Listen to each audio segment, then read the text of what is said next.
Usap-usapan ngayon sa social media ang umano'y hindi na muling pagsasama nina Yasi Pressman at Coco Martin sa isang teleserye.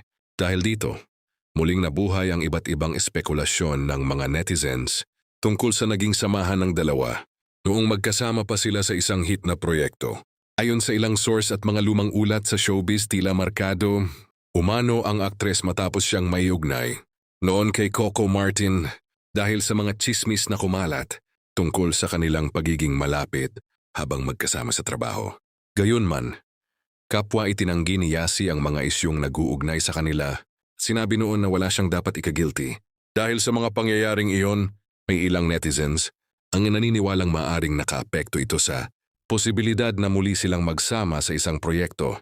Gayunman, wala namang opisyal na pahayag na nagpapatunay na ipinagbawal o blocked si Yasi sa mga seryeng pinamumunuan ni Coco Martin.